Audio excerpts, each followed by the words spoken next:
Siapa bilang anak perguruan syariah cuma belajar ngitungin duit doang? Kita juga belajar tidak perdata dan pidana loh. Hai, aku Lela, mahasiswa semester 6 program studi perdagangan syariah Unsur Tulungagung. Kali ini aku mau membahas tindak perdata dan pidana pada BMT atau Baitul Mal Tamwil ataupun juga dalam lembaga keuangan milik nasional adalah dasar hukum perdata dan hukum pidana. Hukum perdata merupakan hukum yang mengatur hubungan individu yang satu dengan individu yang lainnya yang fokus utamanya adalah kepentingan secara personal atau secara individu. Sedangkan hukum pidana merupakan hukum yang mengatur hubungan individu dan negara terkait pelanggaran terhadap peraturan yang dilarang yang disertai dengan ancaman sanksi tertentu. Sumber hukum perdata itu meliputi kitab undang-undang perdata, peraturan perundang-undangan, dan jurisprudensi. Sedangkan sumber hukum pidana itu meliputi KUHP, undang-undang pidana khusus, dan juga asas legalitas. Konsep dasar hukum perdata itu meliputi subjek hukum, objek hukum, dan perikatan hubungan hukum yang menimbulkan hak dan kewajiban. Sedangkan konsep dasar hukum pidana itu meliputi tindak pidana, unsur tidak pidana, dan jenis pidananya. Contoh kasus dari hukum perdata itu bisa sengketa dan jual beli ataupun ingkar janji dalam sewa menyewa.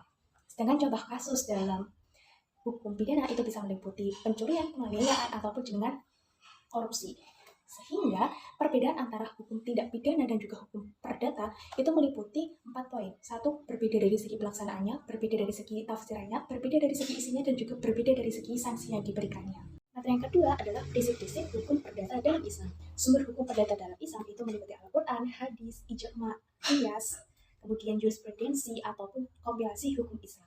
Sedangkan kaidah-kaidah fikih dalam hukum perdata itu meliputi prinsip-prinsip dalam pelaksanaan hukum perdata itu sendiri seperti keterbukaan, kejujuran, transparansi, keadilan, larangan riba, dan juga larangan boror. Sehingga relevansi hukum Islam dalam transaksi bisnis modern itu cukup relevan karena hukum Islam itu menekankan pada kejujuran, keadilan, dan keterbukaan yang hal itu sejalan dengan etika bisnis modern yang diterapkan saat ini.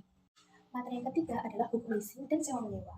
Akad ijarah merupakan akad bertransaksi sewa menyewa antara kedua belah pihak yaitu pemilik objek dan juga penyewa yang sama-sama mengharapkan keuntungan yaitu bisa berupa laba ataupun juga manfaat dari barang tersebut. Nah, potensi sengketa dalam kontrak leasing itu pun juga bisa terjadi ketika konsumen mengalami gagal bayar sehingga perusahaan memiliki wewenang untuk menjual produk tersebut demi melunasi ketidakmampuan konsumen dalam membayar cicilan. Sehingga penyelesaian hukum sengketa ijarah itu bisa dilakukan menjadi dua cara, non litigasi dan juga jalur litigasi.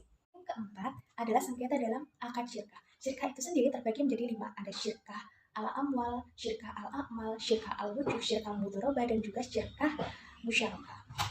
Penyebab umum sengketa dalam syirkah itu bisa terjadi karena 1. Ketidakpahaman dalam proses akad, adanya ingkar janji atau prestasi, adanya pelanggaran hukum, dan adanya kegagalan dalam memitigasi risiko yang muncul. Dan metode penyelesaian konflik berdasarkan hukum Islam itu terbagi menjadi 3, ada al-sulhu, ada al-tahkim, dan juga ada al-khodo. Yang kelima adalah peran lembaga arbitrasi syariah dalam penyelesaian sengketa. Arbitrasi syariah adalah lembaga yang menaungi penyelesaian sengketa pada lembaga keuangan secara jalur non-litigasi. Nah, proses dan mekanisme arbitrasi itu sendiri dimulai sejak kedua belah pihak itu menyepakati untuk menyelesaikan masalahnya menggunakan arbitrase atau jalur non-hukum. Yang kedua adalah kedua belah pihak itu memilih arbiter atau pelanggar yang menjadi pihak ketiga dalam penyelesaian sengketa mereka. Yang ketiga adalah kedua belah pihak itu menyampaikan penjelasan dan juga bukti-bukti dan juga data dan juga dokumennya untuk pada akhirnya adalah pihak ketiga atau arbiter atau pelanggar tersebut memberikan keputusan final dari penjelasan kedua belah pihak tersebut. Nah, sehingga kelebihan dari proses jalur non-litigasi ini meliputi 3 poin, hemat waktu, hemat biaya, dan juga hemat tenaga. Sehingga kekurangan dari jalur non-litigasi ini meliputi tidak mengikat, keterbatasan wewenang, dan juga tidak ada prosedur yang kaku seperti jalur litigasi. Materi yang keenam adalah etika dan profesionalitas dalam menyelesaikan sengketa. Prinsip etika dalam profesi hukum itu meliputi prinsip tanggung jawab, prinsip keadilan, prinsip otonomi, dan juga prinsip integritas moral. Tanggung jawab profesional seorang advokat syariah itu dimulai sejak ia tidak pernah memilih-milih klien yang ia bantu.